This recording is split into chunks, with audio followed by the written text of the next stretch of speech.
encantan los libros y leer, seguro que a ti te gustan también.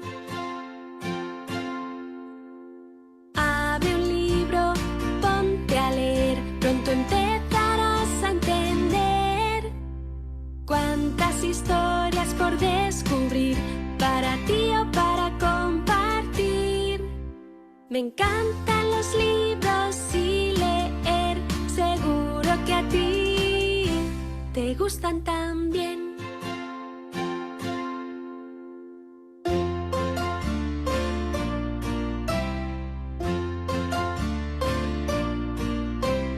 Ve a la biblioteca, ¡qué bien! O a la librería, también. Elige el que más te guste. Ahora sí, ¿cuántos libros hay para ti? Me encantan los libros y leer.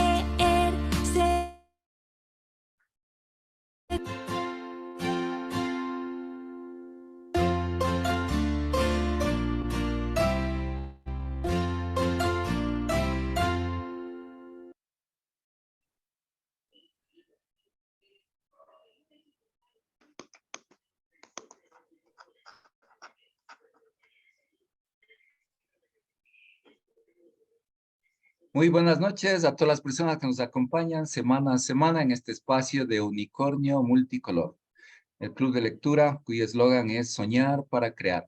Hoy nos acompaña Andrea Carrillo. ¿Qué nos dice de sí misma Andrea? Es máster en Ciencia Política por la Universidad Autónoma de Barcelona, licenciada en Comunicación por la Pontificia Universidad Católica del Ecuador, coordinadora de Lo que Leo Santillana, docente en investigación y redacción académica para la Universidad de las Américas y editora y correctora para editoriales y fundaciones. Bienvenida, Andrea. ¿Cómo está? Muchísimas gracias, Jaime. Muy buenas tardes a todos los que nos acompañan. Muchas gracias por la invitación. Estamos deseosos por conocer su historia. Aquí el objetivo de Unicornio Multicolor es promover la lectura. Entonces, la pregunta muy sencilla es, bueno, cuéntenos su experiencia lectora. A ver, en la niñez, algún familiar, algún docente, ¿quién influyó? ¿Qué recuerda de la infancia, el primer libro o la primera historia? Cuéntame un poquito. Bueno, en primer lugar, Jaime, felicitaciones por Unicornio Multicolor. Yo creo que las iniciativas porque los niños lean, las personas nos acerquemos a los libros y a la literatura. Primero, es una tarea muy ardua, muy difícil, pero también creo que es justamente lo que generará ciudadanos más conscientes, ¿no? Lo que nos permitirá progresar. Yo, la verdad, tengo una historia muy particular con respecto a la lectura. Mi mami, bueno, yo crecí entre libros. Hay estudios científicos que dicen que el futuro de los niños depende del número de libros con el que crecen alrededor. Yo tuve la suerte de que en mi familia la lectura era algo así como una actividad que era recompensada. Mi mami desde pequeños, por ejemplo, tengo una hermana y las dos dormíamos en el mismo cuarto. Y mi mami, para hacernos dormir, nos leía un libro de cuentos que lo heredó mi abuelita, de mi abuelita, y era muy gracioso este libro porque de hecho no tenía carpa, ya había pasado por tantas generaciones, tenía tantos años y tenía realmente historias que muchísimas veces no las he vuelto a encontrar. Me acuerdo que tenía una historia de hadas, por ejemplo, que era larguísima y que mi mami nos decía, vamos a leerla durante toda la semana y así.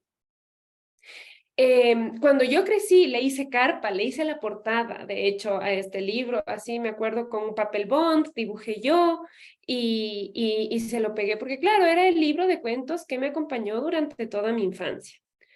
De ahí, de pequeña me encantaba leer las leyendas, cuentos cortos, pero la verdad es que llegó un punto en el que, claro, mi mami quería que nosotras seamos buenas lectoras sí o sí. Mi hermana siempre fue buena lectora, Me acuerdo que en la casa de mis abuelitos tenían una biblioteca gigante también, y mi hermana se robaba todos los libros de Agatha Christie, ¿no?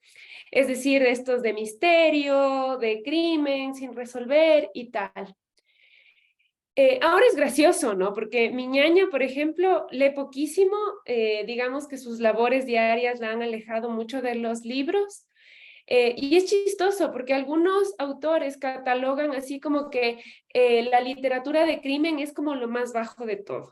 Yo me acuerdo que ya de grande leía a un autor que se llama Mario Lebrero, que es un autor uruguayo que a mí me fascina, y él tiene una pasión por estos libros de misterio, ¿no? Y él decía, perdón por esta pasión, que yo sé que es de mis bajos placeres. Entonces, claro, es chistoso porque a veces creemos que la lectura por la lectura no es suficiente, sino que tenemos que leer a los grandes libros, pero mi hermana, por ejemplo, creció leyendo estas historias y era mucho mejor lectora que yo, tenía más ideas, tenía otro tipo de acercamientos hacia cualquier hecho.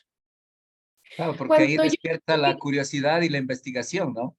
Por ejemplo, Claro, evidente. Es decir, yo, por ejemplo, en lo personal, estoy en contra de catalogar a ciertos géneros como géneros mayores y géneros menores. Es decir, la literatura en sí misma no es buena ni mala, sino que depende muchísimo de cómo el lector la percibe. Lo mismo, no es de nada sirve que una persona se devore 10 libros si no saca una idea lúcida de al menos de uno de ellos. Es decir, no es el acto solo de descifrar lo que forman las letras y a su vez las palabras y luego las oraciones. De eso nada nos sirve.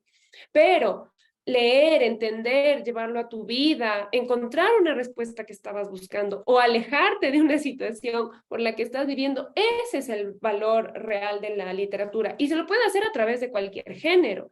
No necesitamos leer los clásicos o recitar la Ilíada para que podamos creer que somos personas que nos acercamos a la lectura.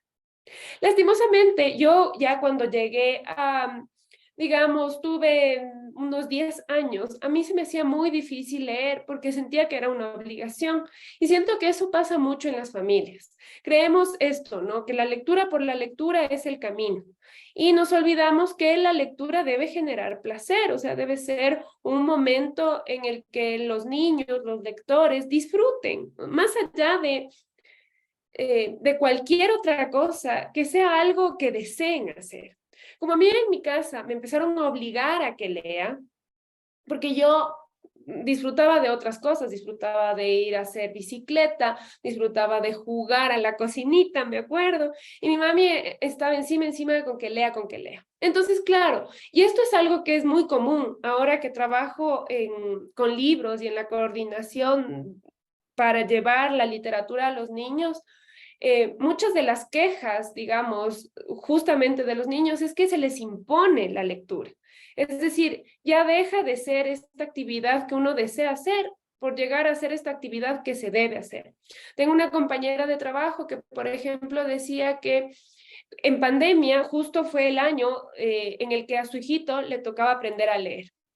Y que como tarea tenía que cada día grabar un video de él leyendo tal cantidad de páginas. Y mi compañera me decía, eso se volvió una tortura porque ya estaba súper cansado, si es que se equivocaba, yo le volvía a hacer grabar. Entonces, evidente, se vuelve algo así como justamente lo que no queremos. Podemos llegar a alejarles completamente. Y claro, un niño que no lee después va a ser un adulto que también huye de leer. Entonces, bueno, yo sí que pienso que lo más importante aquí es que cualquier lector tenga la capacidad de justamente vivir el viaje de la lectura. El viaje de la lectura es encontrar tu lectura también, es aprender a dejar libros que no te gustan, es aprender a decir, bueno, este libro me lo pude haber leído en un día porque me apasionó y de una sentada, y este otro libro, por más cortito que sea, no me lo termino de leer en meses porque no me está llegando. Entonces creo que eso también es súper importante. Después, yo cuando ya llegué a la universidad, yo tuve la suerte de estudiar en una época en la que, digamos, todo el pensum se centraba en literaturas. Entonces teníamos literatura española, la literatura clásica, literatura ecuatoriana y bueno. Fue justamente en el compartir de los libros que yo encontré la belleza. Porque a mí me pasa mucho que no llego a concretar una idea hasta que la comparto de alguna forma.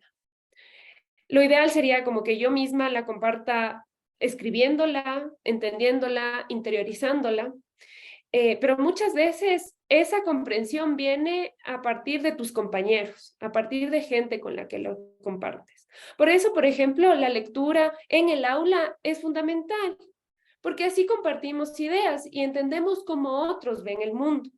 En un mismo párrafo, que lo lean 3 personas, cada persona se va a fijar en detalles diferentes. Entonces, ese compartir es lo que digamos, da el valor final a la lectura. Y eso me parece importantísimo.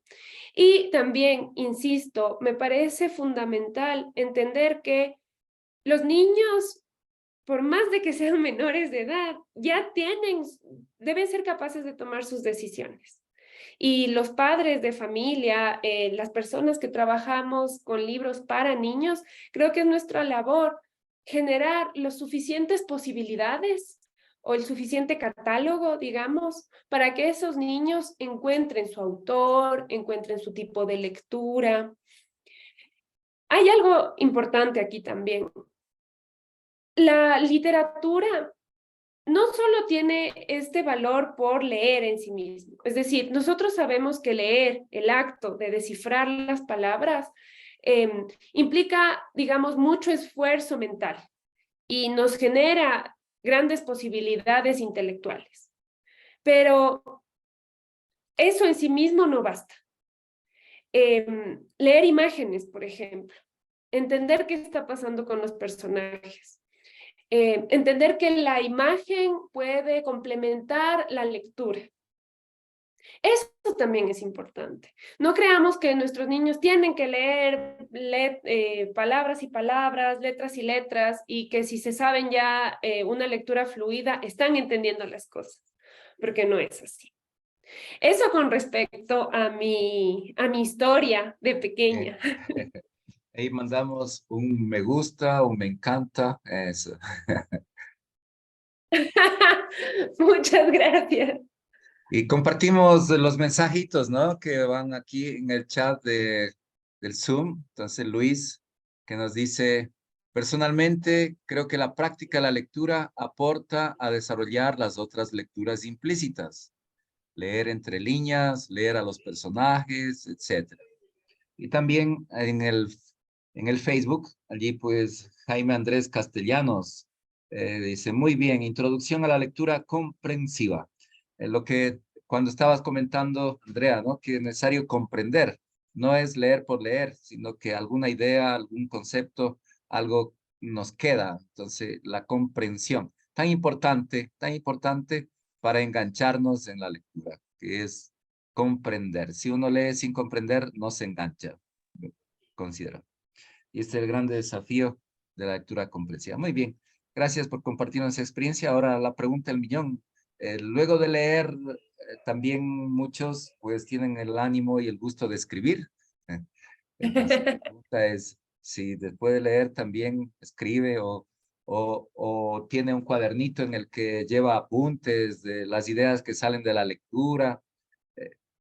¿Qué nos puedes compartir de esta experiencia comprensiva de la lectura?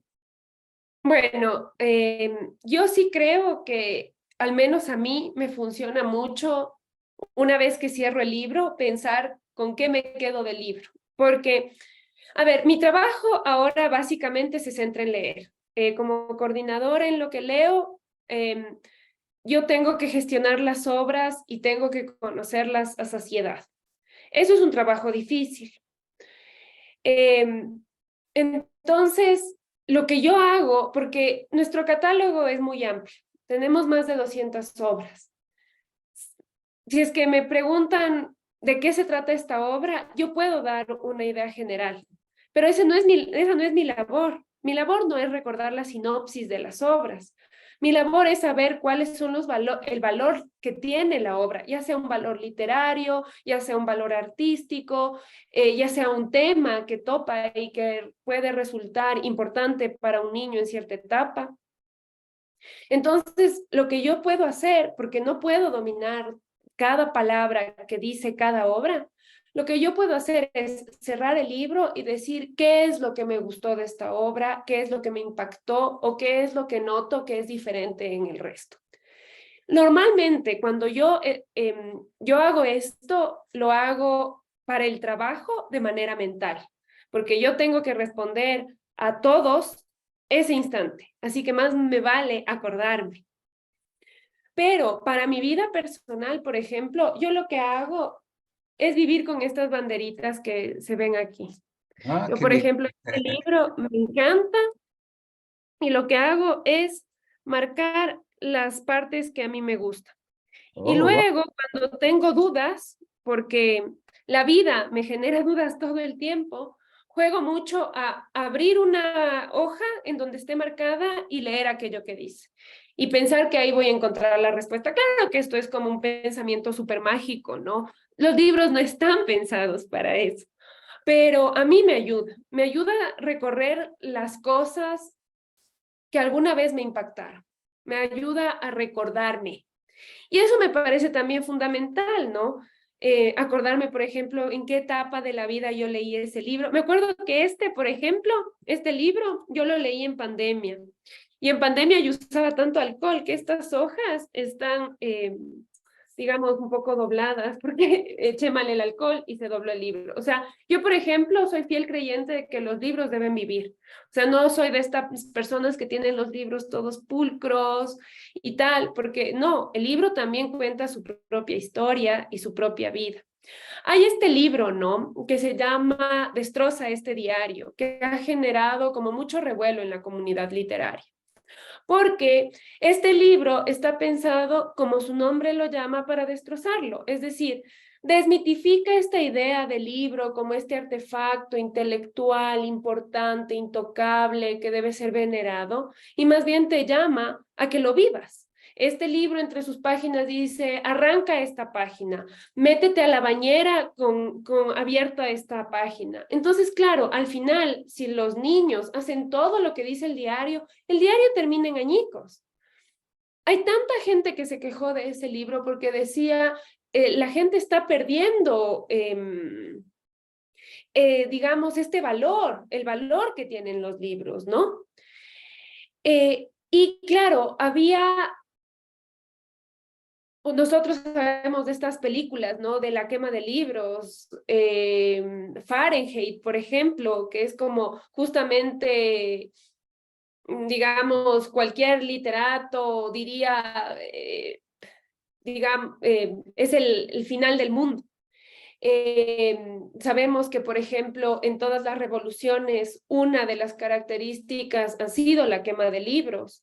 Sabemos que en el fascismo, por ejemplo, ¿cuál fue el inicio? La quema de libros. Entonces, claro, tenemos como esta idea de a los libros hay que cuidarlos, porque con los libros cuidamos la cultura y cuidamos la civilización.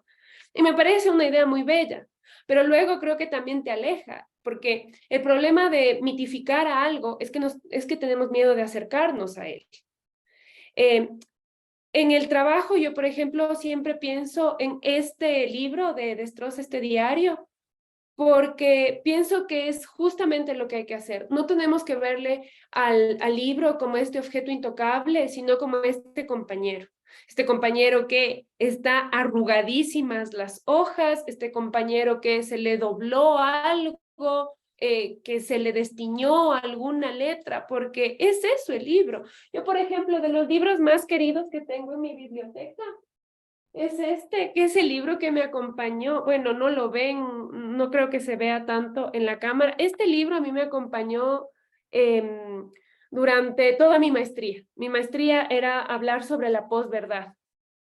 Y en ese entonces yo, por ejemplo, vivía en España y me transportaba de cabo a rabo, en el bus, en el tren, en el metro, y un día cayó un aguacero. Este libro tenía tantos resaltados que se fueron por la lluvia. Y está, o sea, si lo ven, está, pero así, ondulado por la lluvia. Y es el libro más querido que tengo, y es mi compañero ideal, y me recuerda toda, o sea, a años de mi vida viviendo con este libro. Entonces yo al final de cuentas digo eso, o sea, los libros deben ser estos compañeros a los que obviamente hay que cuidarles como cualquier compañero que viene contigo en el camino, pero no hay que tenerles miedo, porque el problema de esta mitificación que se ha hecho a la lectura es eso, que luego tenemos miedo de leer un clásico porque dices, chuta, no sé si entendí. Entonces, como nos da vergüenza no entender, preferimos ni empezar a leerlo. Y eso es algo que a mí me pasaba, por ejemplo. Y es algo que me sigue pasando, y yo creo que a cualquiera le puede seguir pasando. Ahora bien, yo con respecto a esto de escribir, y por eso hablaba mucho de de Ana Karenina, yo tengo un amigo que yo le digo que es mi amigo epistolar, porque realmente con él nos mandamos mails. Cada cierto tiempo nos escribimos un mail. Y yo me acuerdo que igual un día, revisando mi bandeja, encontré un mail en el que yo le contaba de Ana Karenina, y yo le decía, Ana Karenina, él no recuerdo que me contaba de su vida, y yo le decía que se parece a Ana Karenina, porque Ana Karenina, hay una parte en la que el esposo se va, y ella sabe que es completamente infeliz con su esposo, así que decide hacer una lista de todas las cualidades que tiene el esposo. Entonces dice que es buen padre, que es protector, que es muy amable, y es una lista enorme, ¿no? Y después llega el esposo, le ve salir del tren y dice, Ana Karenina le dice, se dice a sí misma, de hecho, siempre ha tenido esas orejas tan grandes.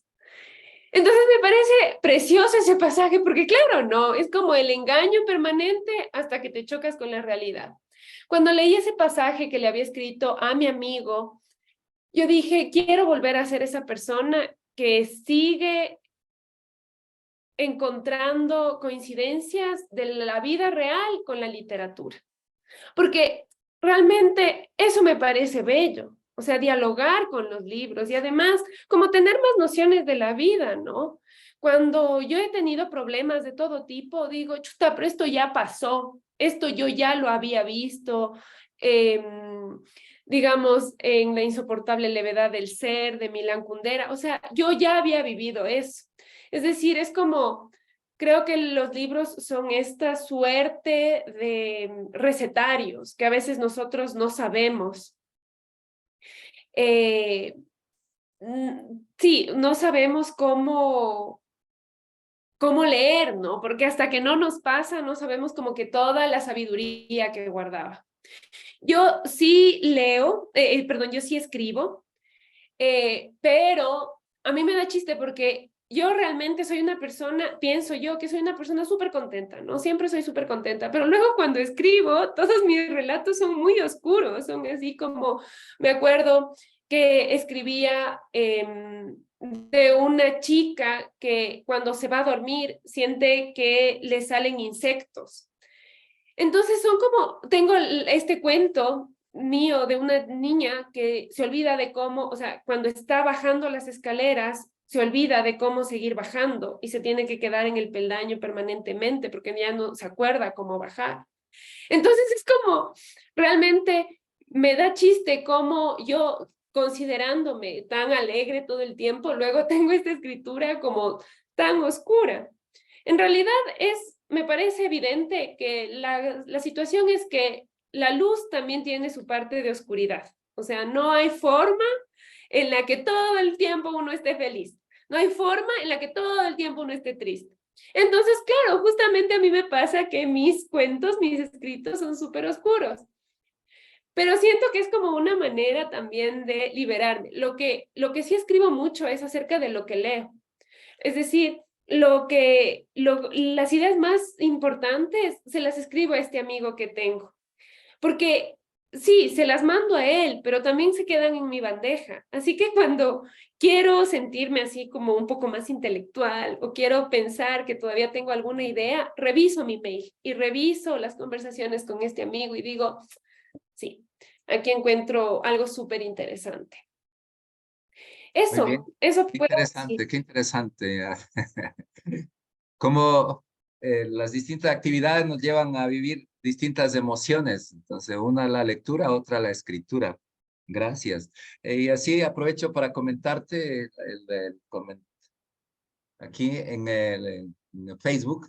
Norma Isabel, felicitaciones por tan maravillosa invitada que habla con la verdad del amor a la lectura. Bendiciones. Muchas gracias. Qué Entonces, placer. y aquí Luis, nuestra realidad es dual. Una de sus leyes es la del péndulo. O sea, ahí estamos de un extremo a otro. Qué bien. Sí. Ahora continuamos con la historia, ¿no? De esta, la niñez, la juventud. Y nos comentabas de esta época en España, allá que allí pues una maestría, la universidad, ¿qué es lo que estudiabas allí en España? Bueno, lo que pasa es que digamos, mis estudios son un poco extraños. Cuando salí de graduada, yo estudié comunicación con mención en periodismo. Pero sucedía que yo siempre trabajé para organismos, fundaciones que hablaban de política. Por ejemplo, mi pasantía, sí, mi primera pasantía fue en la Cancillería. Entonces, mi trabajo ahí era revisar una revista que era de análisis político. A mí me encantaba esa idea, me encantaba el mundo de la política, ¿ya? Bueno, en realidad era el mundo de la diplomacia. Había gente brillante ahí. O sea, me da muchísima pena que ahora la política nunca muestra como esas mentes brillantes que saben de todo. Me acuerdo que yo estuve ahí cuando se debatía si se debía dar o no el asilo a Assange, por ejemplo. Y el nivel del debate era espectacular, es decir, cada uno salía con casos de otros países, otro era experto en derechos humanos, el otro experto en política internacional, y entre todos generaban un consenso, ¿no? Entonces, a mí eso, la verdad es que me impactó. Eso también me impulsó muchísimo a leer. Obviamente no literatura del tipo narrativo, ¿no? Sino del tipo de artículos científicos, de análisis políticos, porque realmente yo quería ser esas personas que saben. Yo no conozco a una persona que yo admire que no lea. Es decir, esta gente que uno realmente llega a sentir que tiene pasión por cualquier tema es la gente que lee sobre ese tema. Es decir, no hay manera en la que alguien llegue a ser especialista o que llegue a destacar si es que no lee al respecto. Es decir, la única manera, y que esto puede ser para lo que fuera, ¿no? Es decir, incluso un ingeniero cuya vida se basa en los números, deberá leer artículos científicos que hablen sobre este desarrollo de su ingeniería. Es decir, ahí entendí que la única manera de estar al nivel del debate era leyendo. No hay otra manera. Es decir, ese es el camino. A mí ellos me impactaron. Cuando yo, bueno, seguí mi carrera profesional, yo trabajaba en estas fundaciones de análisis político, siempre. Así que dije, yo quiero aprender sobre política. Así que hice mi máster en ciencia política en España, pero era muy fuerte. Yo realmente nunca pensé que mi maestría era en inglés, entonces no era solo enfrentarte a la lectura, porque las maestrías tienes que leer muchísimo, no era solo enfrentarte a eso, sino enfrentarte al idioma, ¿no? Que ya leer en español o en tu lengua nativa ya requiere cierto esfuerzo, pues cambiar de idioma y leer artículos, digamos, muy pesados intelectualmente, era otro reto. Entonces yo me acuerdo que lo que hacía para como lidiar con tanta presión era, mientras lavaba la ropa porque yo vivía, ¿qué sería? Como en una residencia estudiantil, ¿no? Entonces yo me acuerdo que iba, lavaba la ropa y eso era como más o menos hora y media, porque tenía que lavar y secar. Y mientras lavaba y secaba, me leía libros, pero libros en español, y ahí descubría tantos autores. Descubrí, bueno, algunos autores técnicos que sí, también me interesaba leer, como Scolari, que habla de comunicación, que es español, y ahí los libros de Scolari estaban en todo lado. Pero también descubrí a Alessandro Barico. Alessandro Barico es de esta gente que, digamos, es iluminada. Todo lo que hace, lo hace bien, y uno no sabe si admirarles u odiarles, pero él tiene tanto artículos científicos y textos académicos como textos narrativos. Entonces yo me acuerdo que leí este primer libro. En España conseguir libros es muy barato. Hay librerías que son de segunda mano, que es como un libro por 5, 2 por 7 y 3 por 10 euros.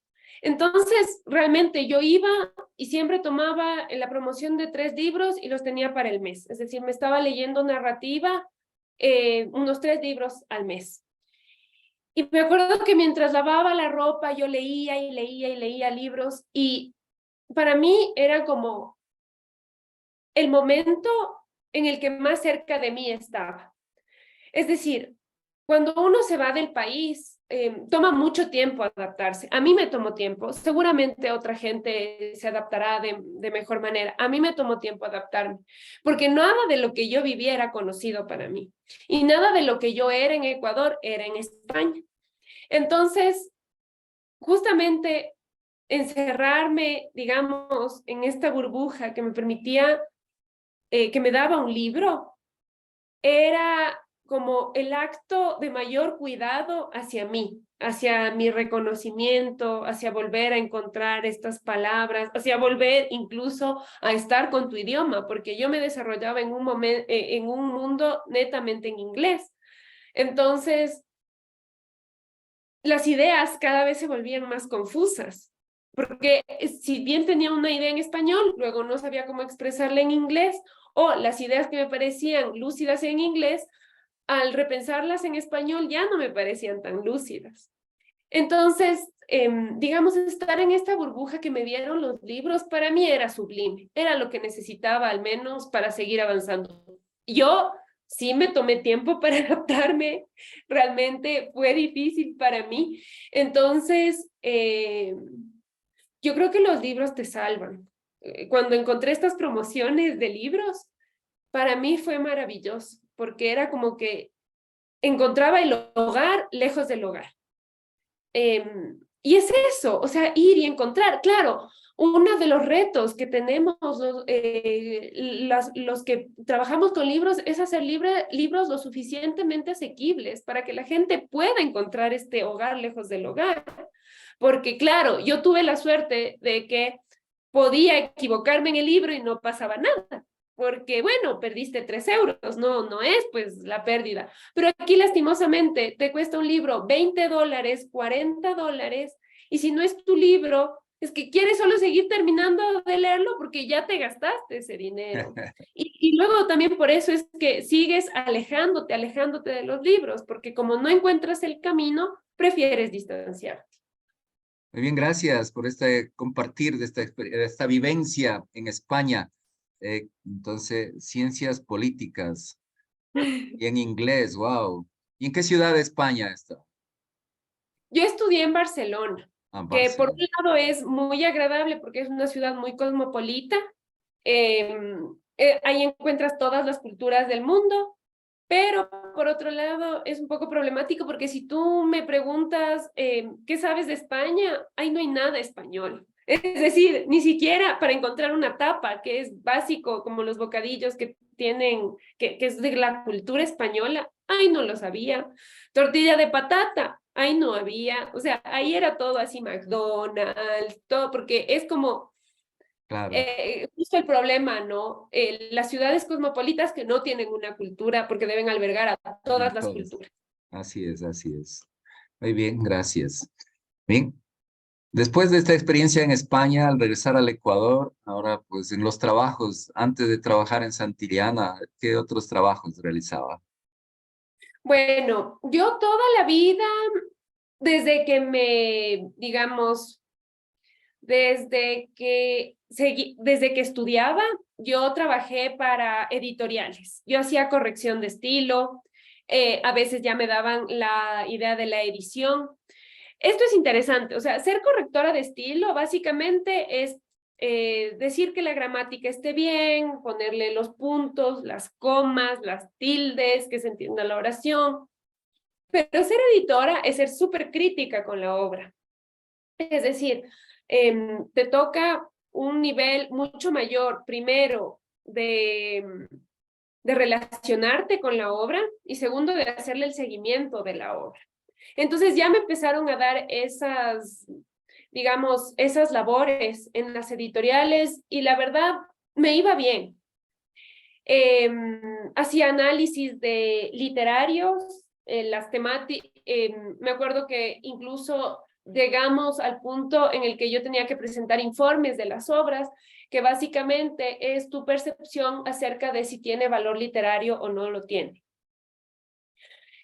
Esto porque me formé desde pequeñita. A mí me contrató justo, a ver, yo entré a la Cancillería porque había dejado mi hoja de vida en Editorial El Conejo y ellos me dijeron, digamos, yo trabajaba para ellos en una revista haciendo entrevistas, pero el trabajo, digamos, era poco y me dijeron, si quieres, prueba con la Cancillería, que justo hay una vacante y un amigo nos pidió si es que conocíamos a alguien y creemos que tú tienes el perfil. Y ahí llegué a la Cancillería. Y después de la Cancillería, ahí conocí a un excelente equipo de trabajo que me abrieron otras puertas. Por ejemplo, una de ellas me abrió la puerta de Santillana, me dijo que estaban buscando ahí correctores de estilo, hice la prueba y quedé. Desde 2015 yo ya estoy involucrada con Santillana. Y otro me dio la llave para trabajar en la UDLA. Yo ahorita trabajo como profe por honorarios, es decir, mi labor es solo dar la clase en la Universidad de las Américas con la materia de investigación y textos académicos. Y aquí hay algo súper interesante. Hay una parte en mi materia en la que básicamente se les enseña a los chicos a distinguir la ficción de la no ficción. Es decir, les enseñamos algo que es una clasificación, se llama tipología textual, y les enseñamos la clasificación más básica, ficción y no ficción. Y parece gracioso, ¿no? Porque ustedes dicen, nosotros diremos, no, pero a nivel universitario démosle otro tipo de tipología textual, enseñémosle a buscar estos textos argumentativos, expositivos, narrativos, claro, esa es otra tipología y muy válida, pero a mí me encanta la tipología de ficción y no ficción, porque claro, en este mundo, la verdad es que es muy difícil diferenciar la ficción de la no ficción, o sea, con el surgimiento de las redes sociales y la llegada del storytelling, que es esta idea de que ya la gente no te da un dato certero, sino que te cuenta una historia. Entonces, todo está como rodeado entre las emociones y los datos. Todo está permeado por las emociones y así. Entonces, yo creo que los estudiantes y para nosotros mismos ya se ha vuelto muy difícil diferenciar lo que es ficción, o sea, lo que es una narración y que bien la persona se puede estar inventando, y lo que es la no ficción, es decir, el dato duro, el dato comprobable, lo que yo puedo realmente analizar y sobre una base técnica que puedo tomar una decisión. Entonces, en esta tipología textual yo les llevo libros, o sea, les llevo libros, les llevo revistas académicas, les llevo una noticia, para que ellos clasifiquen entre ficción y no ficción. A mí me encanta esa clase porque yo lo que hago es llevar una maleta, literal, una maleta con textos tanto de ficción como textos de no ficción. Y, por ejemplo, les llevo libros que a mí me encantan, pero con ediciones de lujo. O sea, por ejemplo, esta le Oh, qué llevo yo. bonito. Quiero El Principito. Esa edición la quiero para mí. Sí. A mí me costó conseguirla igual. Les llevo este tipo de libros porque me he dado cuenta que los estudiantes ya no crecen entre libros. O sea, Claro. para los chicos, o sea, yo veo tu rostro, claro que estas son, obviamente también estas ediciones que yo les llevo ya son muy espectaculares, ¿no? Ajá. Entonces yo sé, hasta a mí me generan así como, digamos, impacto. Pero cuando yo les llevo estos libros, la verdad es que veo en su mirada un interés que no lo veo en otras clases. Y Claro. siento que justo es eso, ¿no? Que los chicos cada vez tienen menos contacto con los libros, o sea, algo tan fácil como el contacto, el sentir, el tener. Y cuando les enseño todos estos libros y les voy contando y les digo, a ver, pero clasifiquen si es ficción, no ficción. Hay libros que es muy fácil de saber si son ficción o no ficción, pero luego, por ejemplo, les llevo historia de la fealdad, historia de la belleza. Y eso sí, ya no lo saben hacer. Esos son de Humberto Eco. Entonces, ellos ya no saben clasificar porque, claro, ya no conocen a los autores. En esta clase, por ejemplo, es la clase en la que yo más me llego a compenetrar con los estudiantes, porque ellos me preguntan, profe, ¿y este libro cuánto cuesta, por ejemplo? Profe, ¿y cuántos libros tiene de estos? Profe, ¿y dónde puedo yo encontrar este libro que estoy buscando? Entonces, me parece justamente que cumple la función esa clase, porque es como meterles la espina de lean, tengan un libro, tengan uno, aunque sea Propio, uno. propio eso va a preguntar, ¿dónde podemos conseguir esas ediciones? Yo sí les recomiendo muchísimo que vayan a las ferias de libros. Yo no, es gracioso, cuando era pequeña mis papis me obligaban a ir a las ferias y mi papi me decía, me invento, tienes $10, busca un libro que te guste. Entonces iba y buscaba y era como, sí, muchas ganas. Ahora que parte de mi trabajo es ir a las ferias, amo ir a las ferias porque encuentro unas ediciones, pero de lujo. Estas, por ejemplo, hay una librería que a mí me encanta que se llama El Oso Lector, que es un emprendimiento, realmente pienso yo que será una librería muy pequeña, pero lo que me encanta es que la dueña es y tiene la función de librera. A lo que yo me refiero es, aquí en Ecuador, lastimosamente, las librerías están en los centros comerciales. Si nosotros queremos conseguir un libro, a Mr. Books, vamos a Librimundi. Lo que sucede ahí es que te encuentras con vendedores, pero no te encuentras con un librero. Un librero es esta persona que sabe de libros, que sabe de editoriales, que sabe de ediciones, que sabe de autores, que puede guiarte más allá de una venta. Es decir, es esta gente que no teme decirte, yo no tengo este libro, pero búscale porque sé que te va a gustar. Hace poco tuve la oportunidad de ir a Uruguay. Justo yo llegué a la lectura por placer gracias a este autor del cual ya les había hablado antecitos, que es Mario Lebrero. Mario Lebrero es un autor uruguayo y él lo que hace es escribir, yo le conocí a él a través de un libro que él tiene porque dice que quiere cambiar su personalidad y que ha leído que si cambia su forma de escribir, o sea, si cambia su caligrafía, puede cambiar su personalidad, que de hecho es una teoría no científica que está muy interiorizada en todos. Entonces, él dice que va a escribir este diario con letra, o sea, con otra letra para ver si así logra cambiar los hábitos que no le gustan de él. En esta porque es una divagación, es decir, es un diario en el que solo divaga, porque claro, en teoría no quiere nada, no tiene nada que decir, solo quiere cambiar la personalidad, es la escritura por la escritura, en teoría. Pero él hablaba todo el tiempo de la calle de las librerías. Así que me fui a Uruguay en busca de esta calle de las librerías y es interesante porque llegué al hotel y les dije, bueno, yo quiero ir a la calle de las librerías y me decían, no existe esa calle. Bueno, perfecto. Llegué a la primera librería que encontré y les pregunté, ¿hay una calle de las librerías? Y me dicen, sí, es la Tristán. Entonces, esta calle es una calle que realmente no destaca en nada. Es decir, es una calle que perfectamente podría estar en cualquier país del mundo, en cualquier ciudad del mundo. No es especialmente bella, no es especialmente amplia, no es especialmente nada. Pero lo que le hace especial es que tiene 14 librerías. Esas 14 librerías en realidad forman un conjunto, es decir, una asociación de libreros. Así que si tú llegas a una librería con una solicitud, ellos se comunican entre las otras 13 librerías para saber si alguien es capaz de darte ese requerimiento. Yo llegué a una de estas librerías que me pareció la librería más bella del mundo porque es una librería que se llama Minerva. Esta librería tiene 2 pisos. No importa por dónde mires, hay libros. Y no es una librería lujosa. Es una librería en la que puedes encontrar libros de segunda mano, de tercera mano, libros primeras ediciones, libros edición de lujo. Y cuando subí las escaleras, al fondo estaban 2 hombres tomando mate, felices conversando de libros. Me invitaron, me senté y les dije, bueno, yo vine aquí por Mario Lebrero y quisiera ver qué más me cuentan de él. Me contaron todo. Me dijeron, ¿qué estás haciendo? Y les comentaba que yo ahora trabajo en lo que leo, que es para niños. Y me recomendaron el libro más bonito, que yo no sabía que existía, que se llama Cuentos Cansados.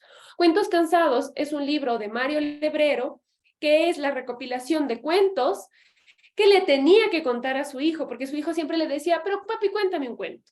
Y él ya estaba cansado, porque era en la noche que le tenía que contar un cuento, y por eso el título, Cuentos Cansados. Lastimosamente, Cuentos Cansados es un libro tan difícil de encontrar. Yo logré, y eso sí, porque los libreros, o sea, es la función del librero de darte el regalo del libro, de encontrarte el libro. Después de Uruguay me pasé a Argentina y recién en Argentina lo conseguí. Y después de buscar en muchas librerías. En Argentina, por ejemplo, hay esta librería que se supone que es una de las más bellas del mundo, que es esta de El Ateneo, que es preciosa porque era un teatro de ópera y la librería es hermosa. Es decir, es físicamente hermosa. Pero el problema es que ahí son vendedores de libros. No eres una persona más, eres un comprador, no eres un lector. No te van a ayudar. No, si no llevas el libro, no importa porque es un lugar turístico, así que la venta está hecha en sí misma. Entonces, claro, la función del librero realmente para mí es algo precioso y por eso recomiendo esta librería del Oso Lector. Seguramente hay más, pero a mí se me escapan. Hay esta librería Rayuela también que es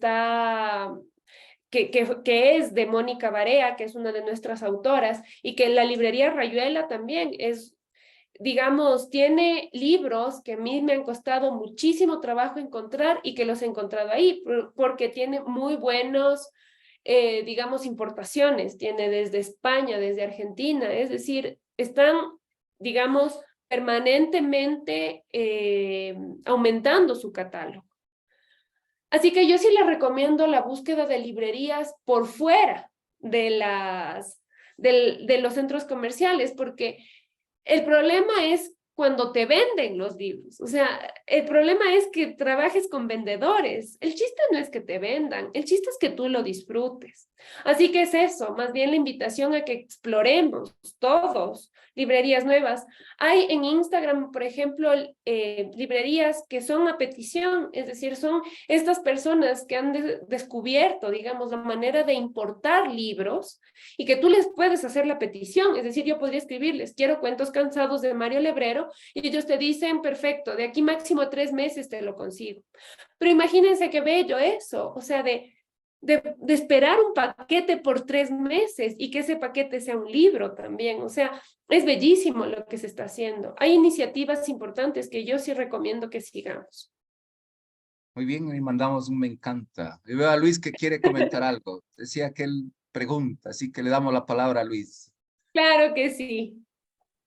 Bueno, me parece muy interesante, muy intenso también, esa pasión, ese sentir, ese amor que has desarrollado por los libros, por su forma, por su contenido, por su historia, ¿sí? Por su, incluso podríamos decir, a veces le encontramos, como antes me mencionaba Jaime, hay veces hay una cierta identidad con la que se conjuga ese amor por ese libro, ¿verdad? Solo quería agregar dos cositas. Una, en algún momento leí sobre, y muy puntualmente en el asunto narrativo, ¿verdad? Que muchas veces puede ser visualizado, sentido a un libro con todo su contenido como un cuerpo humano, ¿verdad? Como la anatomía del cuerpo humano. Y entonces me decía que el esqueleto viene siendo la estructura, ¿verdad? De ese libro, más allá de lo físico, la estructura, o sea, el sentido, el contenido de ese libro. Entonces ese sería como el sistema óseo, ¿verdad? Eso que sostiene esa narrativa en el fondo. Luego decía que, por ejemplo, los órganos vienen siendo los personajes porque todos los órganos son diferentes y tienen diferentes funciones. Hay veces que unos se portan mal y hay otros que se portan bien. Hay veces que andan medio discapacitados unos órganos y hay otros órganos que están muy potencializados, pero hay otros órganos que de pronto se deprimen. Entonces, haciendo esa comparación, los órganos del cuerpo humano serían como los personajes de la obra, ¿verdad? Luego entonces también mencionaba que estaba el sistema muscular y vendría siendo como esa capacidad del libro, con esa de mover, de dinamizar, de ser flexible, de ser ágil. Entonces eso le permite al músculo moverse. Y al mismo tiempo, esa movilidad, esa dinámica, esa flexibilidad le da cierta fuerza también al libro. Luego venía el sistema circulatorio con el corazón, que vendría siendo como esa intensidad, esa tensión o esa falta de tensión, esa de pronto caer en depresión del libro cuando de pronto el personaje no está como muy intenso, de pronto como que está medio soso el tema, y entonces eso vendría siendo como el sistema circulatorio. Y también lo que vendría siendo la piel, ¿verdad? Del libro, o sea, haciendo una analogía, sería como la textura de al leer, si encontrar que hay cosas así como de muy rudas, ásperas, o muy sutiles, muy bellas. Entonces, hacía esta analogía de un cuerpo humano con toda su anatomía con respecto a todo eso que encontramos en un libro. E incluso yo le quería agregar el hecho de que de pronto también le asignamos, ya con la suma de todo eso, la combinación de todo esto, de pronto le asignamos un carácter, una personalidad a ese libro, ¿sí? Y nos vamos como enamorando de ese libro. Y le damos así como el lugarcito en nuestro corazón, ¿verdad? ¿Verdad que sí? Claro, sí, claro. Gracias, Luis. Interesante. Aprovecho para comentar también aquí Adri Aguilar, desde Guayaquil. Es importante que los niños y niñas descubran el amor a la lectura sin obligación, sino por pasión y de acuerdo a los gustos de cada uno. Se siente el amor a la lectura en la invitada de hoy. Entonces, saludos a Adri Aguilar.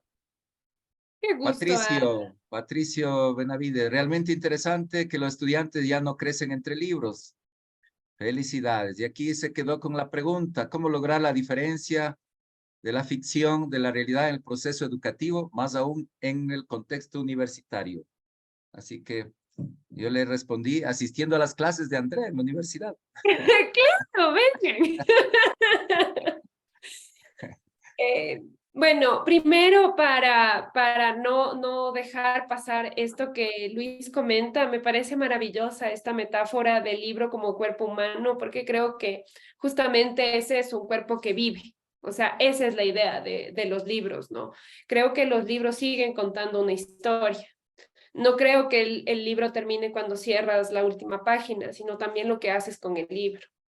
Y me parece magnífico también pensar que es un ser humano porque eso te daría la calidez que te da un compañero, que es lo que yo decía antes. Así que más bien es maravillosa la metáfora y la voy a guardar porque... Perdón, quería decirle a Jaime que ya que está en Quito, frente a la Universidad Salesiana, no sé si todavía existe ahí esa universidad, de pronto la universidad te puede dar el dato. Frente a la Universidad Salesiana, había una biblioteca interesante. Había allá al lado y yo incluso ahí encontré un libro y que lo quería también resaltar. Sí, exactamente. Resulta que allí encontré un libro que recogía las expresiones de ciertos escritores anónimos y era de todas aquellas escrituras en las paredes de Quito, ¿verdad? Con frases profundas, algunas, otras no tanto, pero en ese libro se ha hecho un compendio de aquellas personas que también ponen parte de ellos, de sus vivencias, de pronto no la expresan en un libro con toda la formalidad que se requeriría, pero lo dejan de pronto en una pared, en un muro, en una columna, y en ese libro se recogían todas aquellas. Me pareció interesante y lo compré, lo adquirí, pero yo tengo un hábito que de pronto yo en cambio no soy de los que se aferra. Yo los comparto y los regalo. Muy bien, entonces está circulando ese libro. Vamos a ver si lo conseguimos. Sí. Muy bien. Hecho, Luis. Tarea entonces para conseguir ese libro. Muy bien, Bueno, el tiempo ha pasado, vamos cerrando, entonces yo quiero agradecer a Andrea por su tiempo, por esta pasión que nos ha transmitido. Ahora todos los mensajes coinciden, se nota el amor, se nota la pasión por la lectura. Y quedo curioso de conocer más libros de ese tipo para poder difundirlos y conseguirlos. Y nos quedamos con la curiosidad de cómo distinguir la ficción de la realidad. Entonces, en otra sesión ahí pues continuaremos para seguir distinguiendo la ficción de la realidad. Muchas veces la realidad supera la ficción, dicen, ¿no? Sí. Y eso es muy cierto. Muy bien. Entonces, un abrazo grande. Entonces, allí mandamos un me gusta, un me encanta y asimismo unas estrellitas para que siga haciendo magia en la difusión de la lectura con los niños y con los autores. Vamos a despedirnos con el video final de la publicidad de Unicornio y nos damos un abrazo fraterno. Y gracias por... Muchísimas gracias por la invitación.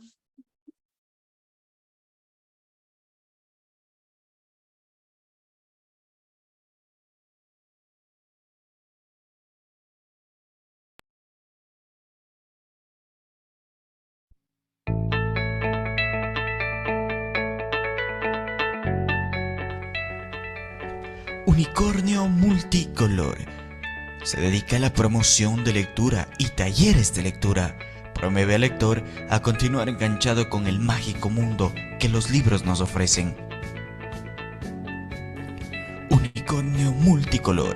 Animar a nuestros hijos a leer desde pequeñitos es muy importante para que cuando crezcan tengan interés por la lectura. No se trata de enseñarles a leer desde bebés, sino que descubran el fascinante mundo de los libros. Multicolor. Para contactos, comunícate al 098-509-9085. Unicornio Multicolor, soñar para crear.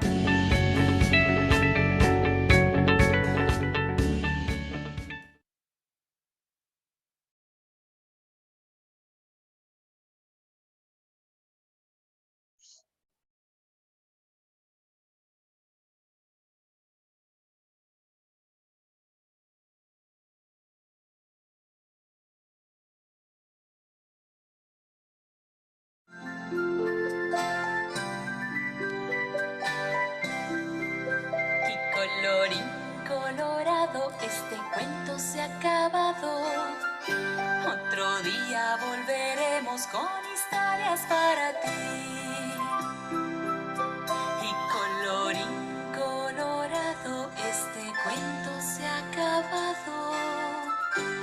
Otro día volveremos con historias para ti.